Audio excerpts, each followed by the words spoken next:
C'était censé être la forme parfaite de blindage de chars, une technologie qui rendrait les chars russes pratiquement invulnérables à toutes les armes, sauf les plus dévastatrices. Un système de protection active, présenté comme la pointe de la technologie des chars, devait rendre la flotte mécanisée russe plus puissante que celle de toute autre nation. Mais cela ne s'est pas passé ainsi.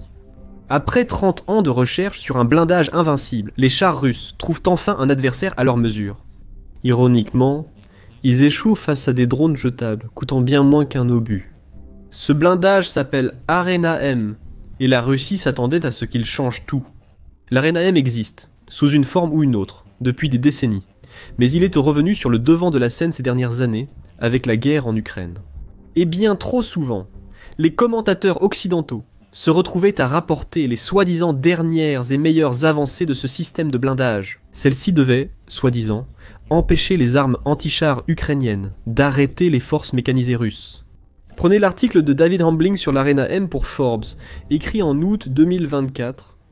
Hambling a demandé si le système rendrait les chars russes invulnérables aux drones ukrainiens, et a précisé ses capacités supposées.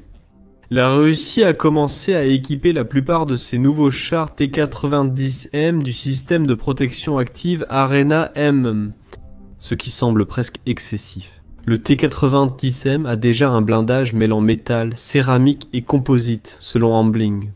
Le problème du char en Ukraine reste que près d'1 mètre de blindage en acier massif n'est pas si efficace contre les drones ukrainiens.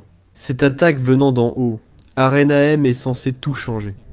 Le concept de base derrière ce blindage, c'est qu'il transforme essentiellement un char en une unité mécanisée, capable d'intercepter la plupart des menaces entrantes. Le système de protection active combine des capteurs radar externes, un contrôle informatique et des tubes de lancement tirant des projectiles pour intercepter obus anti-chars et drones.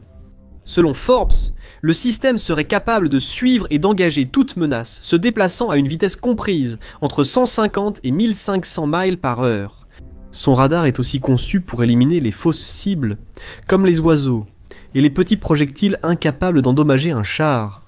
Les munitions d'interception ciblent tout ce qui approche. Dès que la menace entre dans le rayon de 50 mètres de l'Arena M, une munition d'interception est tirée et la neutralise.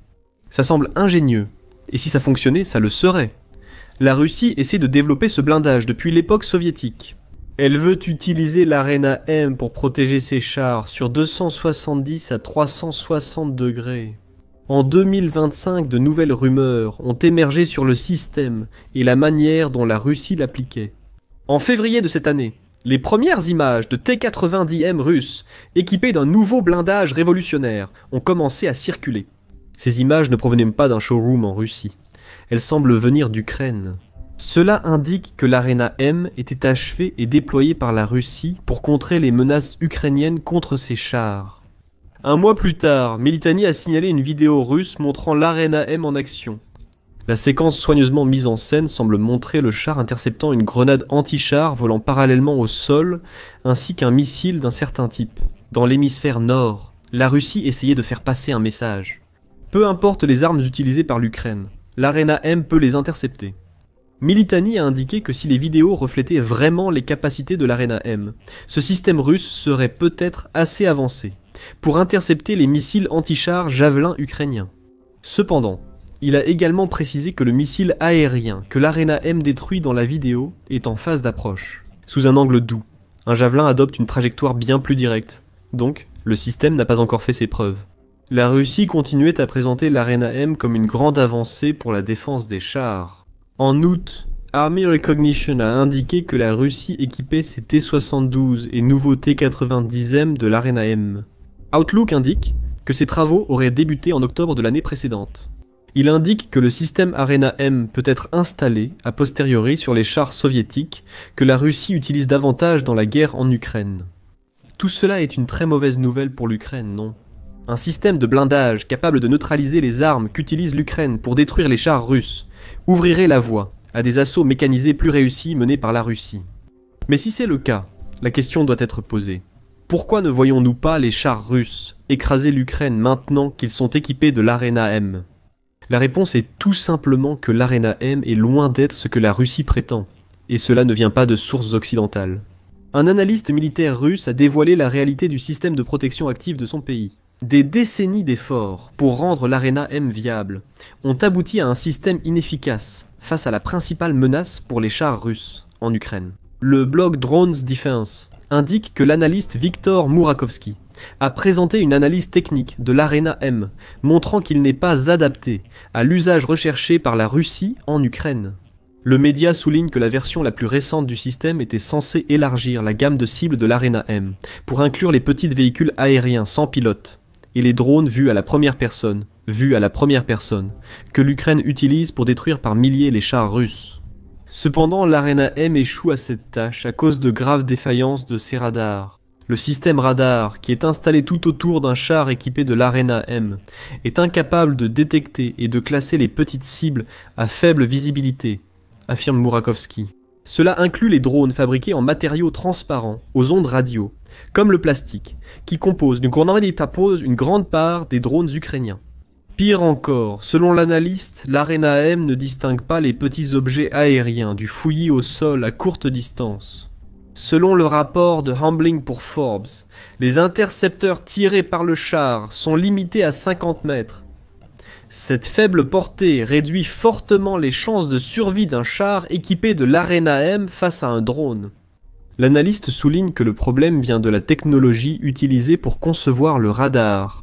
Selon Mourakovsky, les méthodes classiques des radars de défense aérienne, comme la détection Doppler et l'indication de cibles mobiles, sont inefficaces contre les drones à très faible surface radar et faible vitesse, surtout près des reliefs ou à basse altitude, rapporte Defense Blog. En concevant son blindage ultramoderne, la Russie était restée prisonnière d'une pensée vieille de décennies. Un radar incapable de repérer les drones est inutile pour les chars, car ils en sont la principale menace. Le plus fou dans tout cela, c'est que l'Arena M devrait être capable de suivre les drones entrants, même si le système n'a pas été conçu à l'origine pour cela. Militani cite l'historien des véhicules militaires, Andrei Tarasienko, qui affirme que la faible visibilité n'est peut-être pas la cause des problèmes de l'Arena M. D'accord, le radar ne peut pas détecter un drone vu à la première personne petit et lent, même à courte portée, affirme Tarasienko. Mais il n'a pas besoin de le faire, car un drone sans charge utile ne menace pas un char. La charge utile restera une ogive ou équivalent, contenant forcément du métal. Ils ne peuvent détecter ni le drone, ni un drone équipé d'une ogive. Les ogives High Explosive Anti-Tank sont anti-chars. Si l'Arena M fonctionnait correctement, la plupart des drones menaçants seraient détruits en vol. Donc, la Russie a l'un des deux problèmes avec son système de protection active soi-disant invulnérable. Soit il ne peut pas détecter les drones, même s'il sait détecter d'autres objets. Cela signifie qu'il ne peut pas gérer l'arme causant le plus de dégâts aux chars ukrainiens, mais pourrait affronter les javelins et lance-grenades. Ou alors les radars sont tellement défaillants qu'ils n'arrivaient de même plus à détecter ce qu'ils auraient dû repérer il y a des années. Étonnamment, la situation décrite par Mourakovsky est la meilleure des deux. Quoi qu'il en soit, Arena M ne peut empêcher l'Ukraine de détruire des chars avec ses drones. La Russie a investi des décennies et des millions dans un système de défense de chars, incapable de protéger ses chars contre leur principale menace en Ukraine. Nous n'avons pas de détails précis concernant l'ampleur de l'investissement. La Russie n'a rien révélé à ce sujet. Comme le note United 24 Media, ces défauts expliquent sans doute l'absence de déploiement massif de l'Arena M en Ukraine. Bien que la Russie intégrerait ce système dans ses chars, elle n'en a pas envoyé suffisamment en Ukraine pour qu'il soit opérationnellement efficace, note le média. Il doit y avoir une raison. Peut-être que l'Arena M est un projet coûteux et inutile qui serait révélé. Alors que les drones ukrainiens franchissent un de ces défenses prétendument invincibles, sans le système de protection actif prévu. Les tankistes russes ont dû improviser des défenses de fortune pour tenter de repousser les nombreux drones ukrainiens. Les troupes russes utilisent toujours des méthodes improvisées, comme cages soudées, écrans métalliques et abris anti-drones sur les chars pour contrer les frappes de drones, selon United 24 Media. Nous avons vu de nombreux exemples de ce type de défense, qui sont souvent surnommés ironiquement des cages à coca. La Russie dépend tellement de ses défenses d'improviser pour ses chars que ses fabricants exposent désormais des cages à coca lors d'expositions militaires. Le Warzone affirme que ces solutions contre les drones ukrainiens ont commencé à être présentées lors des expositions militaires en 2023. Les cages à coca n'ont pas grand-chose pour empêcher le massacre de chars que nous avons vu en Ukraine, mais nous y reviendrons plus tard dans la vidéo. Le vrai problème ici, c'est que les forces russes sont obligées d'improviser des solutions défensives, parce que la technologie censée protéger leurs unités mécanisées en Ukraine n'est pas viable. Et selon United 24 Media, ce simple fait révèle le véritable état de la base industrielle de défense de la Russie. La Russie sait déjà que les drones ukrainiens sont la principale menace pour ses forces en Ukraine.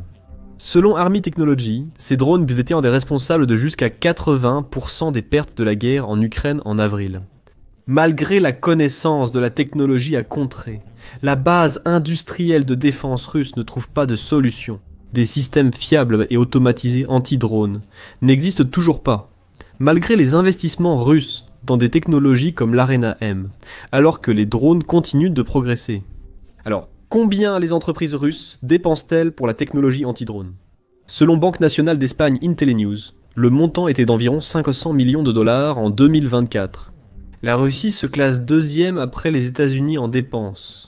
Pour trouver une solution au problème des drones, Banque Nationale d'Espagne Intellinews suggère qu'au printemps 2025, jusqu'à 80% des entreprises civiles russes ont installé une forme de système de défense contre les drones.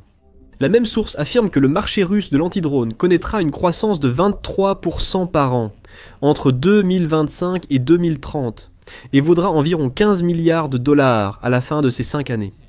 Et pourtant, malgré toutes ces dépenses, la Russie n'a toujours pas de véritable solution pour faire face aux drones ukrainiens. Le succès rapide des frappes en profondeur ukrainiennes contre la Russie en témoigne. Et maintenant, on le voit dans l'échec total de l'Arena M à contrer l'arme que la Russie a vraiment besoin de pouvoir gérer. En fait, l'Ukraine étend ses frappes à longue portée contre les infrastructures énergétiques russes, malgré tous ses investissements dans les solutions anti-drones. Nous avons publié une vidéo sur la nouvelle stratégie de l'Ukraine qui met la Russie en difficulté. Regardez-la pour en savoir plus. Maintenant, trouver des défenses adéquates contre les drones n'est pas seulement un problème pour la Russie, c'est un problème pour tout le monde, et l'Ukraine y fait face aussi. Dans un article de recherche publié par Security and Defense Quarterly, Mohamed Zid Shari explore les nombreuses limites auxquelles les deux camps de la guerre en Ukraine sont confrontés lorsqu'il s'agit de mettre en place des défenses adéquates. Les technologies actuelles ne sont tout simplement pas capables de faire face à l'ampleur des attaques menées à l'aide de drones vus à la première personne. La hausse des attaques de drones vues à la première personne montre les limites des technologies actuelles, comme les brouilleurs radiofréquences portatifs, lasers, micro-ondes puissants et aigles dressés, pour neutraliser les drones illégaux. Zitchari a déclaré « Le chercheur s'exprime du point de vue de l'Ukraine, en ce qui concerne la lutte contre les drones, vus à la première personne. » Toutefois, le même argument vaut pour la Russie. Et cela met en évidence un autre problème avec Arena M, qui n'est pas lié à la défaillance de ses radars. Même avec ses radars en place, l'Ukraine dispose de nombreux drones sur le champ de bataille. Selon le Kyiv Post, l'industrie ukrainienne des drones peut produire jusqu'à 10 millions de véhicules sans pilote par an, si elle reçoit les investissements nécessaires. L'Arena M serait-elle vraiment efficace face à un si grand nombre de drones, même en état de marche? Il n'y a qu'un nombre limité de tubes de lancement que la Russie peut installer sur un de ses chars, ce qui signifie que ces unités mécanisées se retrouveraient rapidement à court d'intercepteurs. On peut dire qu'abattre quelques drones avant la destruction de votre char vaut mieux que rien. Mais cela ne change pas le fait qu'un autre char est détruit, ce que la Russie tente d'éviter lors de ses assauts mécanisés. Que reste-t-il à la Russie? Après 30 ans, et des millions investis dans l'Arena M, ses meilleures défenses anti-drones restent souvent très basiques. Les cages de protection, même contournables ou destructibles avec précision, peuvent entraîner un gaspillage de drones. Des filets au-dessus des routes des convois militaires peuvent aussi aider. La guerre électronique est préférable aux projectiles intercepteurs. Inutile car le radar de l'Arena M ne détecte pas les drones. Donc, comme nous l'avons dit précédemment, l'Arena M ne vaut rien. La Russie le sait aussi bien que quiconque. C'est pourquoi elle n'utilise pas ce blindage de façon significative. À part quelques chars occasionnels et des vidéos promotionnelles conçues pour cacher à quel point il échoue face aux drones. Tout cela signifie que la terrible situation des chars russes ne sera pas résolue par un système de blindage en cours de développement. Incroyable, 3 décennies de développement sans signe d'arrivée prochaine. Quand nous disons terrible, c'est ainsi que les chars russes agissent en Ukraine. Le 26 janvier, le journal de la défense du Royaume-Uni a déclaré que la Russie avait perdu environ 10 000 chars depuis le début de l'invasion de l'Ukraine. Cela fait 10 000 chars en environ 35 mois, ce qui équivaut à des pertes d'environ 285 chars par mois. La situation de la Russie n'a guère évolué depuis. Le 8 novembre, le Kiev indépendant a rapporté que les pertes de chars russes s'élevaient à 11 330, ce qui signifie 1330 chars supplémentaires perdus en environ 9 mois. C'est mieux pour la Russie. Cela ramène la moyenne mensuelle à environ 148 chars perdus. Cependant, ces chiffres inférieurs s'expliquent moins par une amélioration de la défense des chars russes que par la pénurie rapide d'unités mécanisées dans le pays. Elle doit lancer le type d'assauts frontaux qui était loin d'être courant pendant les premières années de la guerre en Ukraine. L'Ukraine s'est réjouie de l'échec des chars russes. Beaucoup de chars et blindés russes détruits ou abandonnés pendant la retraite ont été mis à la ferraille ou exposés comme symbole de la résistance ukrainienne, selon le journal de la défense du Royaume-Uni. Certaines de ces machines détruites ont été exposées dans des villes ukrainiennes, d'autres démontées par des habitants des régions libérées. La Russie souhaiterait pouvoir récupérer ses chars trophées. Sa situation est si mauvaise que même avec des radars fonctionnels, l'Arena M ne pourrait sans doute pas l'aider. La Russie fonctionne à vide en ce qui concerne les chars depuis un bon moment déjà. En juin, la Novaya Gazeta a publié un rapport fondé sur les chiffres de l'Institut pour l'étude de la guerre. Institut pour l'étude de la guerre. Selon ces chiffres, la Russie n'a plus qu'environ 46% de ses réserves de chars d'avant-guerre. Ça ne semble pas si grave, n'est-ce pas ? La Russie a déjà perdu plus de 10 000 chars, mais avec 46% de ses réserves restantes. Elle possède encore des milliers de chars en stock. Pas exactement. Les chars restants dans les réserves de la Russie sont ceux qu'elle a jugés inadaptés pour entrer en Ukraine. Durant les 3 années précédant le rapport de l'Institut pour l'étude de la guerre, ce sont les rebuts des arsenaux. Les chars qui nécessitent d'importantes réparations, ou qui sont tellement irrécupérables qu'ils ne servent qu'à être démontés pour les quelques pièces fonctionnelles qui leur restent. Si ces chiffres sont exacts, l'Institut pour l'étude de la guerre indique que la Russie n'aura plus de chars utilisables. Fin 2025, nous voyons donc que cette prédiction pourrait ne pas être irréaliste. Le 8 octobre, United 24 Media a publié les résultats d'une enquête de renseignement en source ouverte sur les chars russes, réalisée par un groupe appelé Jumpy. Le rapport affirme que des images satellites montrent que les réserves de chars utilisables de la Russie sont passées de 7 342 unités à seulement 92. Du moins, il s'agit de 92 chars T-72B qui sont en bon état. La Russie possède encore 1606 chars, que Jumpy dit être en mauvais état, ainsi que 844, qui sont pratiquement hors d'usage. Imaginez ce qu'un Arena M opérationnel aurait représenté pour les réserves russes. Nous avons déjà précisé qu'un blindage russe fonctionnel ne rendrait pas ces chars invincibles. Cependant, cela aurait ralenti l'attrition des chars russes. Poutine préférerait que ces chars détruisent plusieurs drones ukrainiens avant d'être atteints. Cela pourrait permettre des avancées plus rapides, et moins d'usure dans les stocks déjà réduits des bases de chars russes. Mais non, après 30 ans de développement, Arena M ne vaut rien pour la Russie. C'est encore une des armes avancées du pays incapable de résister aux drones vus à la première personne, qui ne coûte à l'Ukraine que 400 $ par unité à fabriquer. L'Arena M prouve que la Russie épuise ses réserves pour financer l'invasion absurde de l'Ukraine par Poutine. Plus le système échoue à protéger les chars, plus la Russie perd d'argent. Ce n'est que la partie émergée de l'iceberg. L'économie russe menace de s'effondrer en raison des dépenses militaires, de la hausse des impôts et des coûts liés à l'Ukraine et à l'Occident. Découvrez-en plus dans notre vidéo.